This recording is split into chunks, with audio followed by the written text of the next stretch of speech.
Imagine being summoned by royal decree not for a crime, but because your daughter was too beautiful to ignore. Welcome to medieval Russia, where Tsars didn't just marry for politics, they hosted beauty contests that changed women's lives overnight, or destroyed them just as fast.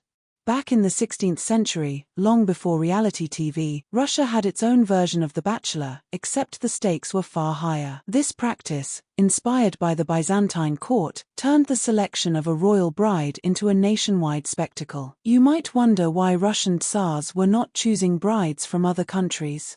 Mainly because of the religious differences. Russia was following the Orthodox faith it inherited from Byzantium, and European brides were highly reluctant to convert into it. And a Tsarina that follows a different faith was guaranteed to be rejected by the ultra-conservative court, high society, and wider population. The process began with a terrifying letter: if your daughter was a maiden, you must bring her to be inspected. Failure. Consider it treason. Hundreds were paraded before noble boyars, judged not by lineage, but by beauty, height, health, and a strong family history of fertility. From hundreds, only a few dozen were allowed before the Tsar himself. In the 15th century Grand Duke Vasily selected his bride from over 500 maidens. The chosen 10 were even examined by midwives. Virginity, health, and childbearing potential were scrutinized. Their family history of childbirth could make or break their fate. Once shortlisted, the young ladies were housed in royal quarters. It wasn't over yet. Part of the palace was designated as the viewing chambers, each with up to 12 beds. Maiden were presented to the Tsar lying on the beds, fully dressed, pretending to be asleep so that the Tsar could look at them without interruption or the need to engage. Take Tsar Alexei Mikhailovich in mid-17th century wandered nightly through upper palace chambers, silently observing 60 sleeping young women, ultimately choosing Natalia Kirillovna, future mother of Peter the Great.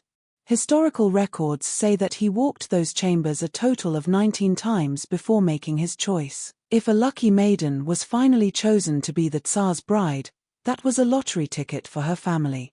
Regardless of the family lineage, her father would be made a boyar, a noble, and the family would be showered with lands and lucrative court positions. Those who were not chosen but made it into finals were let go from the court with rich gifts for them and their families as a royal thank you. However, not every love story ended in royal bliss.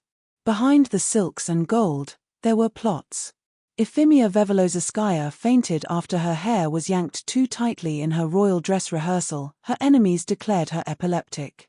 She was immediately dismissed from the contest, and her family exiled for allegedly hiding her illness. Maria Klopova was publicly honored as Tsarina, then quietly poisoned with tainted food.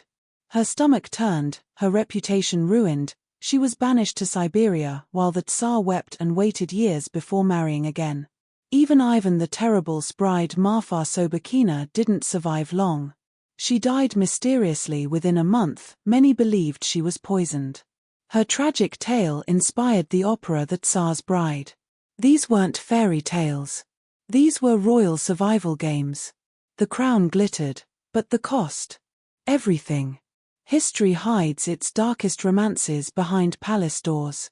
If this glimpse intrigued you, hit like, subscribe, and ring the bell. Because the past is even stranger than fiction.